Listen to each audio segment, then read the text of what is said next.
I recently conducted a mock IELTS speaking test with a man from Bangladesh.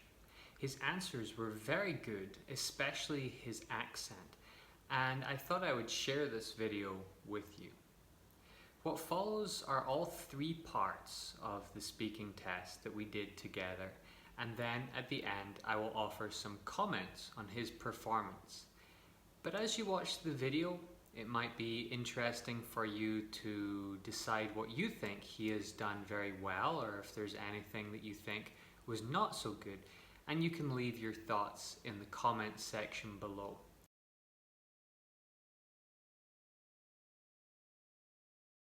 Good morning, my name is David Wills. What is your full name? My full name is Onubam Sebastian Palma. And what can I call you? You can call me Sebastian. Okay, all right. Good morning, Sebastian. Good morning, Let's Mr. begin David. part one.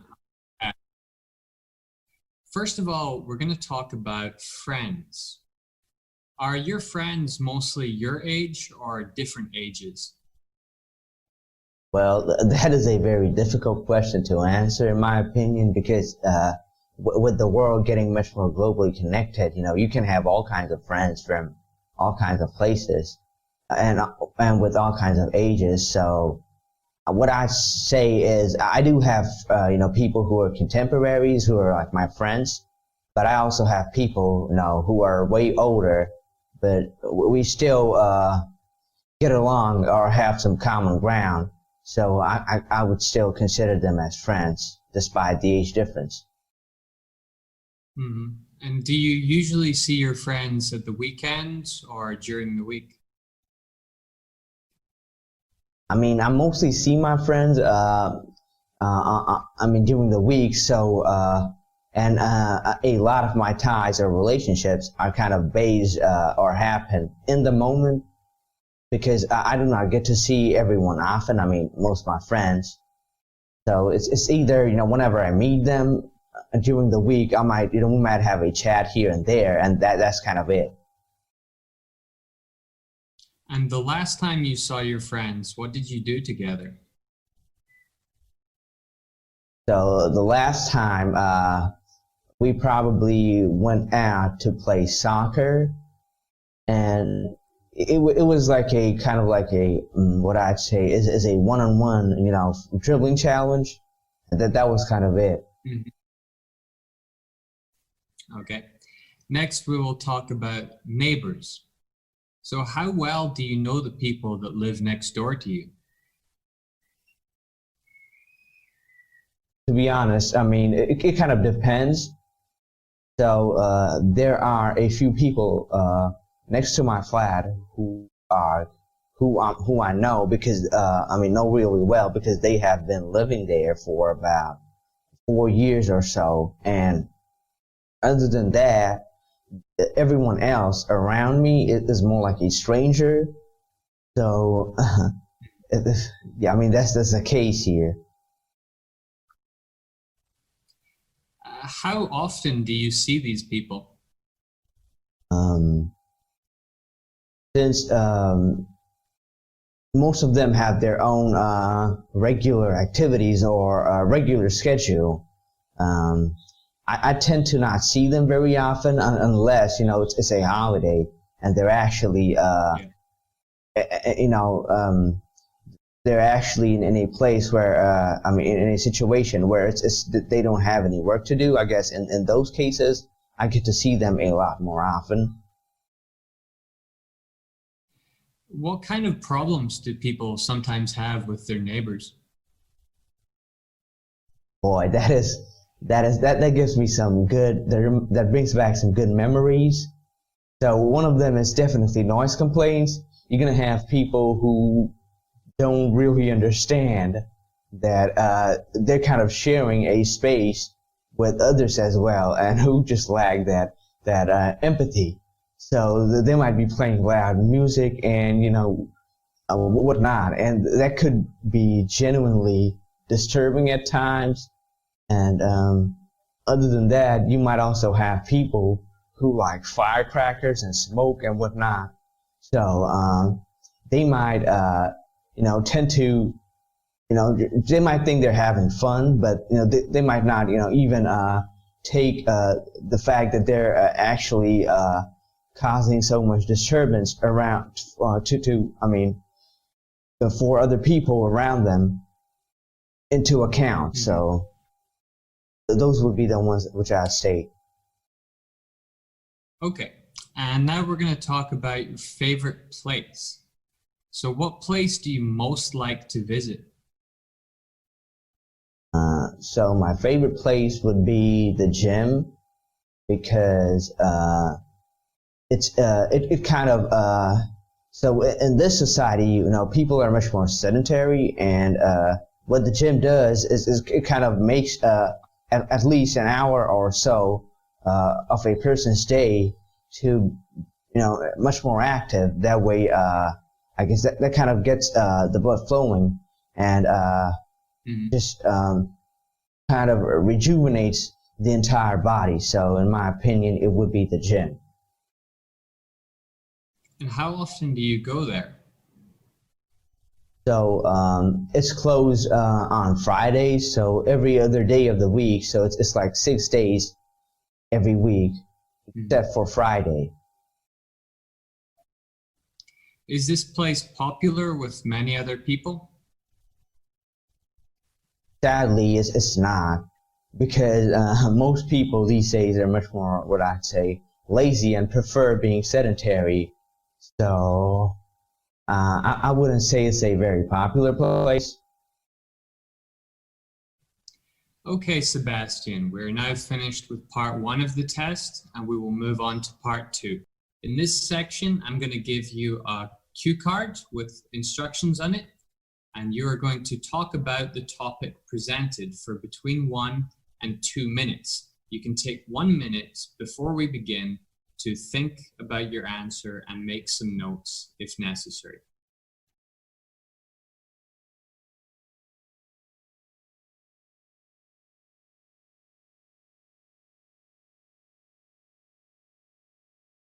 So I'm done taking notes. Could we begin? Yes, we can begin now. So the website I'd like to talk about is called YouTube, and it's a company owned by Google.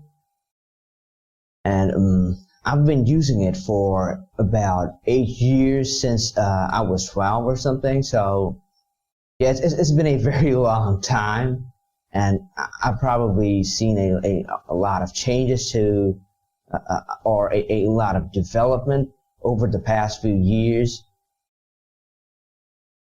And so it's a much more of a video-based platform, or in this case, it's like social media, but where you have just videos. It's nothing else, but mostly videos. Mm.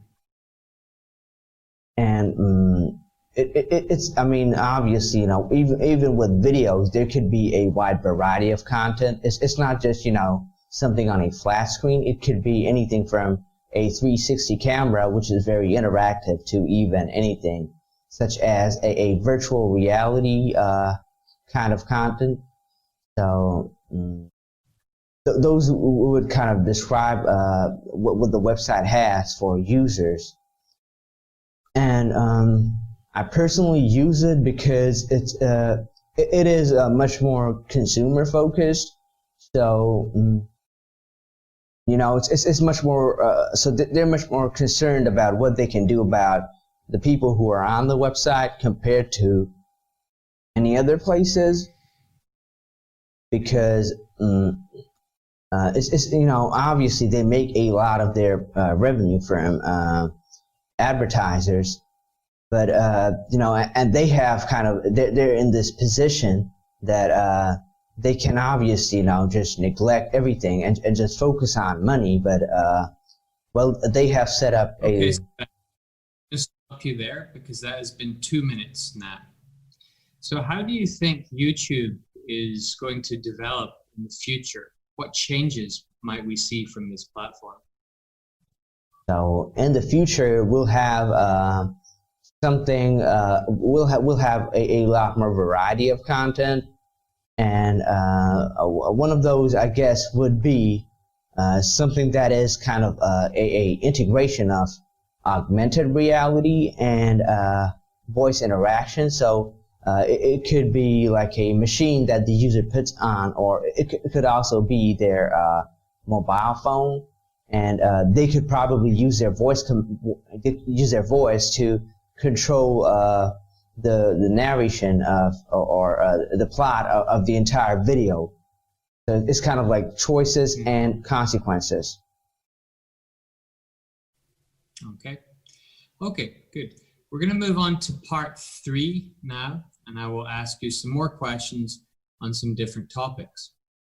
To begin with, we'll start with the topic of retirement and old age. So at what age should people retire from work? That is an interesting question. To be honest, it really depends, because, you know, obviously there's the status quo, who are people who tend to, you know, who are much more like the average Joe, so they get a job to, you know, sustain themselves, and all they expect out of life is something, you know, comfortable in their later years. Whereas there are people, so for them, I'd say that they could probably retire when they're 66 or something. And on the other hand, we have people who don't retire from anything, who sort of retire to their job. So it could be, you know, Warren Buffett. So he still is in the business, whereas a lot of people has retired because he did not retire from anything. He kind of retired to something. So I guess that's the way to explain this. What kind of problems do some people face after they retire? One of those that comes to my mind at first would be financial problems, because, you know, obviously without any stream of income, it could get very difficult to sustain oneself.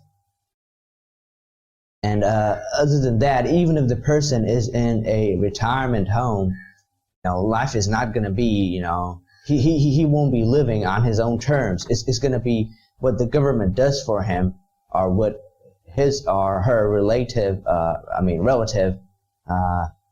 does to help him out. So I guess that's something we need to consider in this case. Why might some companies encourage early retirement?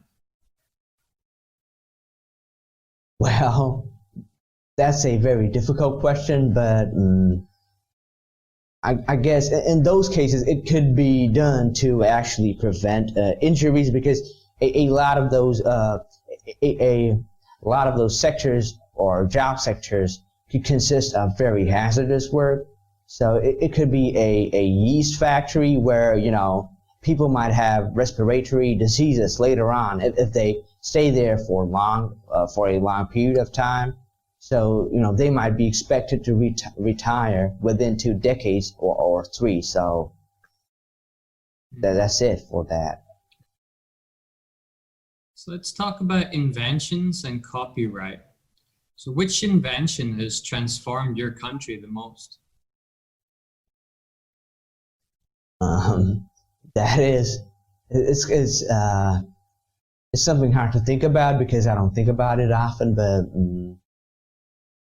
so far what comes to my mind is probably the invention of a different breed of jute. And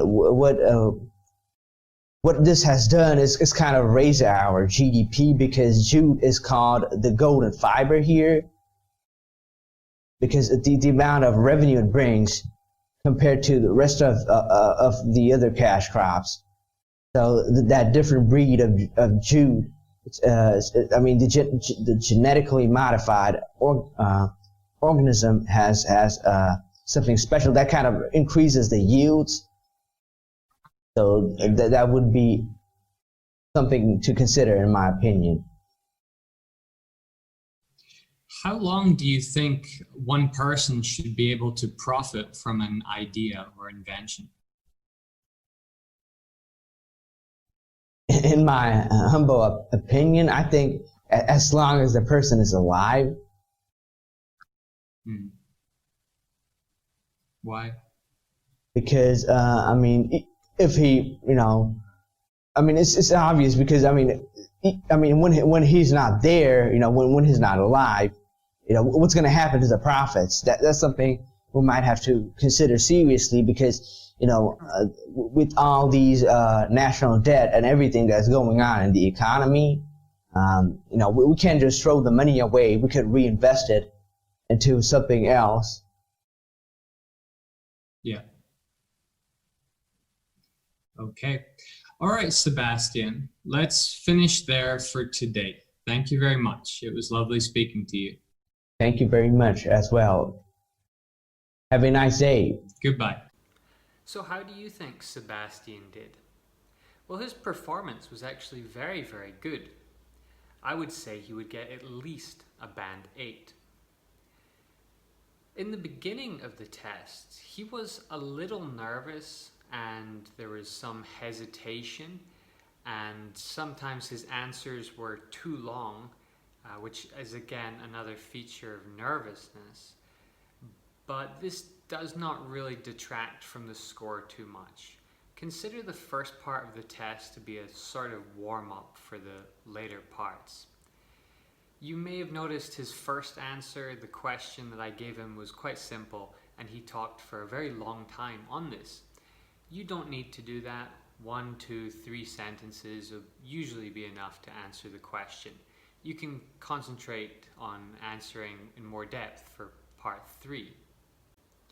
That first question, when I asked him about his friends being the same age as him, and he said, oh, that's a difficult question, and he gave quite a complex answer.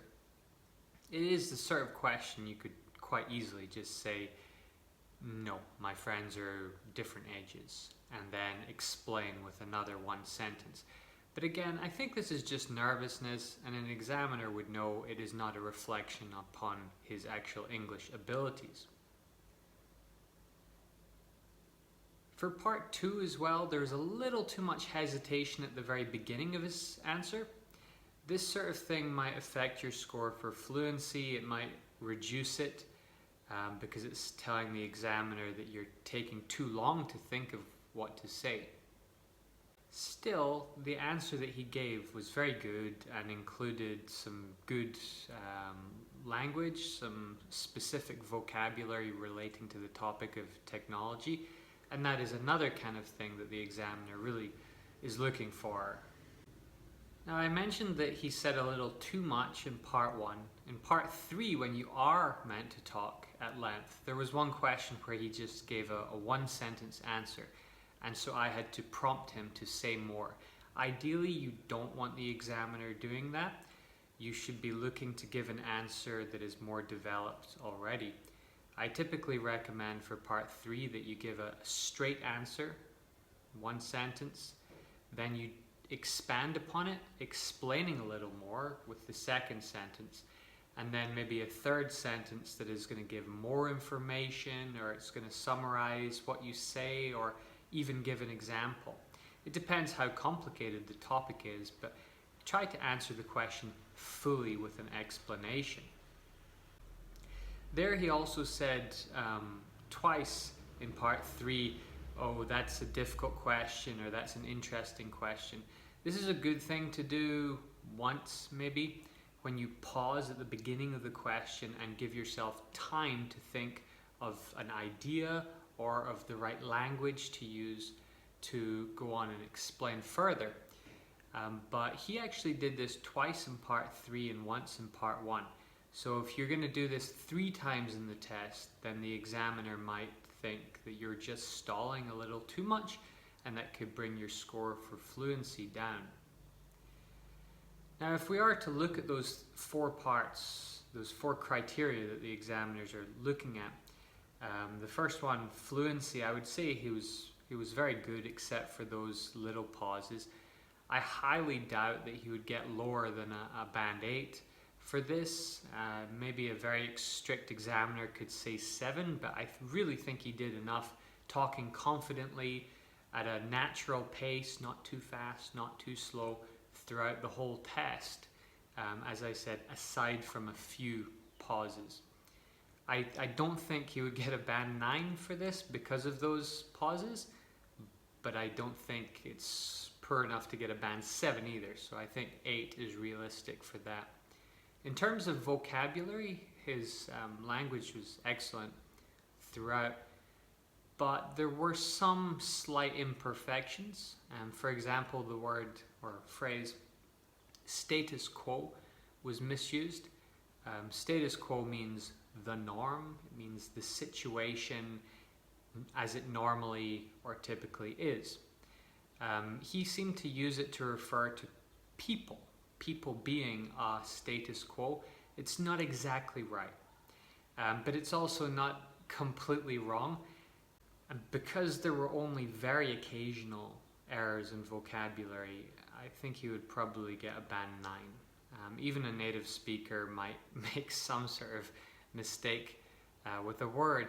You'll remember my video from last week. I said perpendicular instead of adjacent. So it happens to the best of us.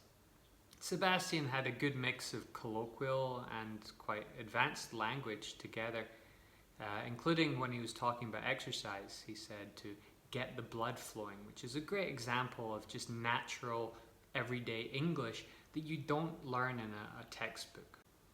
In terms of grammar, his language was really excellent, and any mistakes he made would be the sort of mistakes that even a native speaker would make. We call this lazy English, when we say something that's not quite right, but everybody says it, so it's pretty normal. So I would say for vocabulary and grammar, he's looking to get about a band 9. Maybe a very, very strict examiner would bring him down to an 8. And finally, for pronunciation, you may have noticed Sebastian has a very strong American accent. He sounds like an American person, basically. This is a good thing, but you don't need to have an American accent or an English accent to do this test. In fact, the only thing is that you speak clearly and the examiner can understand everything that you say. There were some very small imperfections, like he said mobile phone instead of mobile phone, so the emphasis was on the wrong place there. But again, some imperfections, some problems are allowed, and I would say he would definitely get at least a band 8 for this and quite possibly a band 9. So overall, his band score would be at least 8. It's impossible to say exactly what an examiner would give, but we can kind of guess from those 4 different parts. He really would not have gotten less than 8 for any one part. So I think 8.5 is probably the most likely, with the lowest possible as 8. It was a very good performance.